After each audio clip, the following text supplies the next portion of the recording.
नमस्कार। आकाशवाणी जयपुर अजमेर से प्रस्तुत हैं प्रादेशिक समाचार।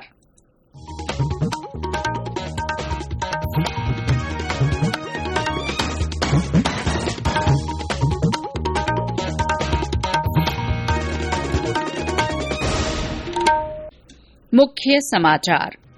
प्रधानमंत्री नरेंद्र मोदी ने राष्ट्रीय महिला आयोग के स्थापना दिवस पर संबोधित किया। कहा, बदलते हुए भारत में महिलाओं की भूमिका का निरंतर विस्तार हो रहा है। केंद्रीय वित्त मंत्री निर्मला सीतारमण ने संसद में वर्ष 2021-22 का आर्थिक सर्वेक्षण पेश किया। कल वित्त वर्ष 2022-23 का बजट पेश होगा। वरिष्ठ आईएएस अधिकारी उषा शर्मा राज्य की नई मुख्य सचिव होंगी। चिकित्सा मंत्री परसादी लाल मीणा ने कहा, प्रदेश के 12 से 14 जिलों में 100% कोविड टीकाकरण। और राज्य में 1 महीने बाद कड़ाके की ठंड से राहत मिलना शुरू। 3 फरवरी को उत्तरी भागों में बूंदाबांदी और हल्की बारिश के आसार।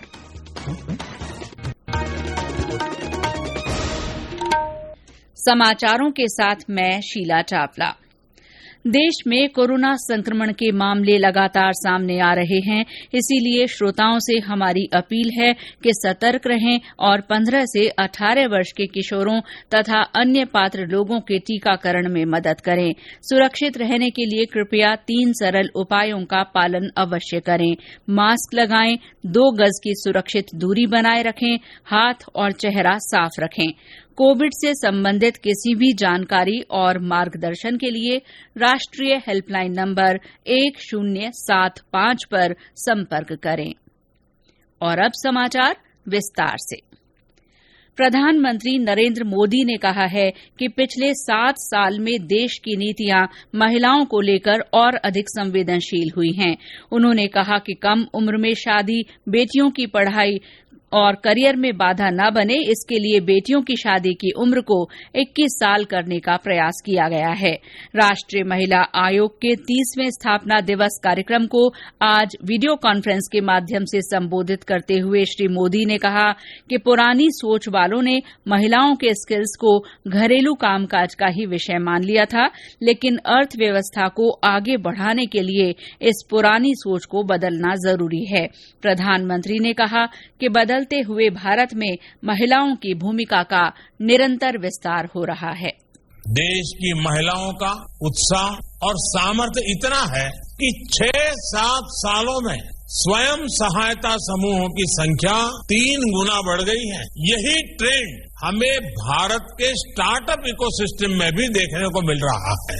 2016 से हमारे देश में 56 अलग अलग सेक्टर्स में 60,000 से ज्यादा नए स्टार्टअप्स बने हैं और हम सभी के लिए गौरव का विषय है कि इनमें से 45% में कम से कम एक महिला निर्देशक महिला है। आर्थिक सर्वेक्षण में कहा गया है कि भारत की अर्थव्यवस्था में वर्ष 2022-23 के सकल घरेलू उत्पाद में 8 से 8.5% की वृद्धि हासिल हो सकती है। ये वृद्धि व्यापक टीकाकरण, आपूर्ति पक्ष के सुधारों से लाभ और नियमों में ढील, मजबूत निर्यात वृद्धि और पूंजीगत खर्च को बढ़ाने के लिए राजकोषीय स्थान की उपलब्धता से हासिल होगी। वित्त मंत्री निर्मला सीतारमण ने आज संसद में आर्थिक सर्वेक्षण 2021-22 पेश किया, जिसमें कहा गया है कि आने वाला वर्ष निजी क्षेत्र के निवेश में तेजी के लिए पूरी तरह तैयार है और इसमें वित्तीय प्रणाली अर्थव्यवस्था के पुनरुद्धार में सहायता प्रदान करने के लिए अच्छी स्थिति में है। इसमें कहा गया कि वर्ष 2022-23 के लिए विकास अनुमान इस धारणा पर आधारित है कि भविष्य में अर्थव्यवस्था पर प्रहार करने वाली महामारी जैसा आर्थिक व्यवधान नहीं होगा। मानसून सामान्य रहेगा और प्रमुख केंद्रीय बैंकों द्वारा वैश्विक तरलता की निकासी व्यापक रूप से व्यवस्थित होने की आशा है। सर्वेक्षण में कहा गया है कि वर्ष 2020-21 में 7.3% तक आने के बाद वर्ष 2021-22 में भारतीय अर्थव्यवस्था के वास्तविक रूप से 9.2% बढ़ने का अनुमान है। वित्त मंत्री निर्मला सीतारमण कल वित्त वर्ष 2022-23 का बजट लोकसभा में पेश करेंगी। इसके तुरंत बाद बजट की प्रति राज्यसभा के पटल पर रखी जाएगी। भारतीय प्रशासनिक सेवा की वरिष्ठ अधिकारी उषा शर्मा को राज्य का नया मुख्य सचिव नियुक्त किया गया है। आज शाम श्रीमती शर्मा ने पदभार ग्रहण कर लिया। इससे पहले वे केंद्र में प्रतिनियुक्ति पर थीं। 1985 बैच की राजस्थान कैडर की आईएएस श्रीमती शर्मा को निरंजन आर्य के स्थान पर नियुक्त किया गया है, जो आज सेवानिवृत्त हो गए। श्री आर्य को मुख्यमंत्री का सलाहकार बनाया गया है। मुख्य सचिव के साथ श्रीमती शर्मा को राजस्थान राज्य खान और खनिज निगम लिमिटेड के अध्यक्ष पद का अतिरिक्त प्रभार भी दिया गया है। श्रीमती शर्मा ने आज मुख्यमंत्री अशोक गहलोत से मुलाकात की। रीट परीक्षा पेपर लीक मामले को लेकर आज विभिन्न जिलों में प्रदर्शन हुए। भरतपुर के मिनी सचिवालय में भारतीय जनता युवा मोर्चा के कार्यकर्ताओं ने राज्यपाल के नाम जिला कलेक्टर को ज्ञापन देकर मामले की जांच सीबीआई से कराने की मांग की। अखिल भारतीय विद्यार्थी परिषद के कार्यकर्ताओं ने सिरोही जिला कलेक्ट्रेट के बाहर प्रदर्शन किया। अजमेर में रीट कार्यालय पर विद्यार्थी परिषद के कार्यकर्ताओं ने प्रदर्शन किया। भारतीय जनता पार्टी कल इस मामले को लेकर जयपुर में प्रदर्शन करेगी। ये समाचार आकाशवाणी जयपुर अजमेर से प्रसारित किए जा रहे हैं। समाचार अभी और भी हैं, लेकिन पहले ये संदेश। चलो मिलकर एक शुरुआत करें, चलो एक फैसला आज करें, मास्क नहीं तो टोकेंगे, कोरोना को रोकेंगे, चलो एक इरादा करते हैं, चलो खुद से वादा करते हैं, मास्क नहीं तो टोकेंगे, कोरोना को रोकेंगे। समाचारों में आपका फिर स्वागत है। चिकित्सा और स्वास्थ्य मंत्री परसादी लाल मीणा ने कहा है कि प्रदेश के 12 से 14 जिलों में 100% कोविड टीकाकरण पूरा हो चुका है। बाकी जिलों की समीक्षा कर इस काम में तेजी लाई जाएगी। श्री मीणा ने बताया कि प्रदेश में 96% से ज्यादा लोगों को टीके की पहली डोज लग चुकी है और दोनों डोज लगवाने वालों की संख्या 80% तक पहुंच गई है। 15 से 18 वर्ष आयु वर्ग के किशोर किशोरियों को लगभग 63% और 33% से ज्यादा को एहतियाती खुराक लगाई जा चुकी है। चिकित्सा मंत्री ने बताया कि प्रदेश के ज्यादातर जिलों में 90% से ज्यादा को वैक्सीन की पहली डोज लगाई जा चुकी है। स्वास्थ्य मंत्री ने कहा कि कोरोना से बचने के लिए वैक्सीन की दोनों डोज लगवाना जरूरी है। दोनों डोज नहीं लगवाने वालों की जल्द ही समीक्षा कर कारण जाना जाएगा और कार्य योजना बनाकर उन्हें टीकाकरण के लिए प्रेरित किया जाएगा। प्रदेश में कल से हर संस्था, फर्म, दुकान को अपने यहां काम करने वाले लोगों के वैक्सीन के बारे में सूचना बोर्ड पर चस्पा करना अनिवार्य होगा। इसमें वैक्सीन के सिंगल और डबल डोज लगे कर्मचारियों की संख्या की अलग अलग जानकारी देनी होगी। ऐसा नहीं करने पर संबंधित के खिलाफ महामारी एक्ट में कार्रवाई होगी। गृह विभाग की आज से लागू हुई नई गाइडलाइन में ये प्रावधान किया गया है। राज्य में आज से कोरोना पाबंदियों में कई तरह की छूट दी गई है। आज से बाजार रात 10 बजे तक खोले जा सकेंगे। प्रदेश के शहरी इलाकों में कल से 10वीं से 12वीं तक के स्कूलों में कक्षाएं फिर शुरू होंगी। 10 फरवरी से 6ठी क्लास से 9वीं तक के स्कूल खुलेंगे। ग्रामीण इलाकों में स्कूल पहले से ही चल रहे हैं। कोविड संबंधी राष्ट्रीय हेल्पलाइन नंबर हमारी वेबसाइट newsonair.gov.in पर उपलब्ध हैं। और अब मौसम। राज्य में 1 महीने से अधिक समय बाद कड़ाके की सर्दी से राहत मिलना शुरू हो गया है। ज्यादातर हिस्सों में दिन और रात के तापमान में बढ़ोतरी हो रही है। पिछले 2-3 दिन से तेज धूप निकलने और उत्तरी हवाओं का असर कम होने से लोगों को ठंड से राहत मिल रही है।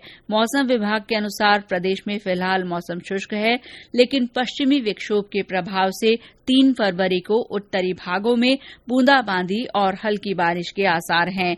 आज हनुमानगढ़ के संगरिया में न्यूनतम तापमान 3.3 डिग्री सेल्सियस दर्ज किया गया।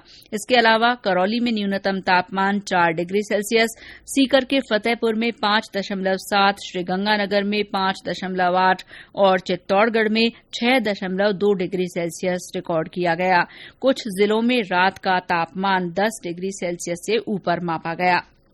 सेना प्रमुख जनरल मनोज मुकुंद नरवणे जयपुर में सेना की दक्षिण पश्चिमी कमान मुख्यालय के दौरे पर हैं। सैन्य अधिकारियों ने श्री नरवणे को ऑपरेशनल तैयारियों के बारे में जानकारी दी। पर्यटन मंत्री विश्वेन्द्र सिंह ने कहा है कि राज्य में देश विदेश के पर्यटकों को आकर्षित करने के लिए राष्ट्रीय और अंतर्राष्ट्रीय स्तर पर पर्यटन की ब्रांडिंग की जाएगी।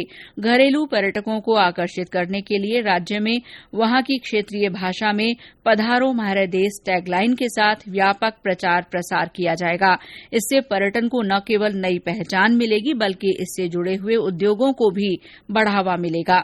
उन्होंने विभाग के अधिकारियों को पर्यटन से जुड़े विशेषज्ञों से सहयोग लिए जाने के लिए एक सलाहकार समिति के गठन के भी निर्देश दिए।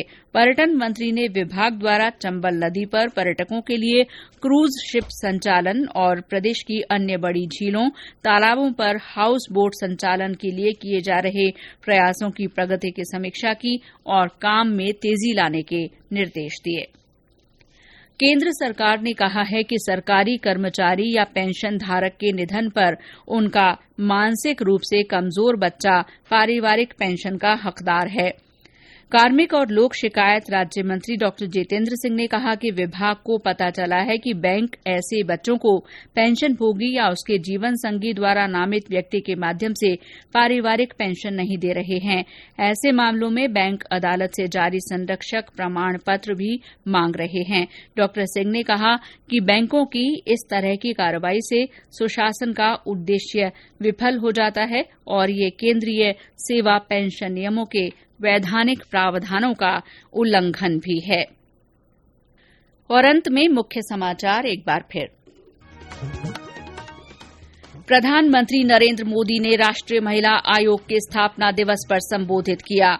उन्होंने कहा कि बदलते हुए भारत में महिलाओं की भूमिका का निरंतर विस्तार हो रहा है। केंद्रीय वित्त मंत्री निर्मला सीतारमन ने संसद में वर्ष 2021-22 का आर्थिक सर्वेक्षण पेश किया। कल वित्त वर्ष 2022-23 का बजट पेश होगा। वरिष्ठ आईएएस अधिकारी उषा शर्मा ने आज राज्य की नई मुख्य सचिव के रूप में पदभार ग्रहण किया।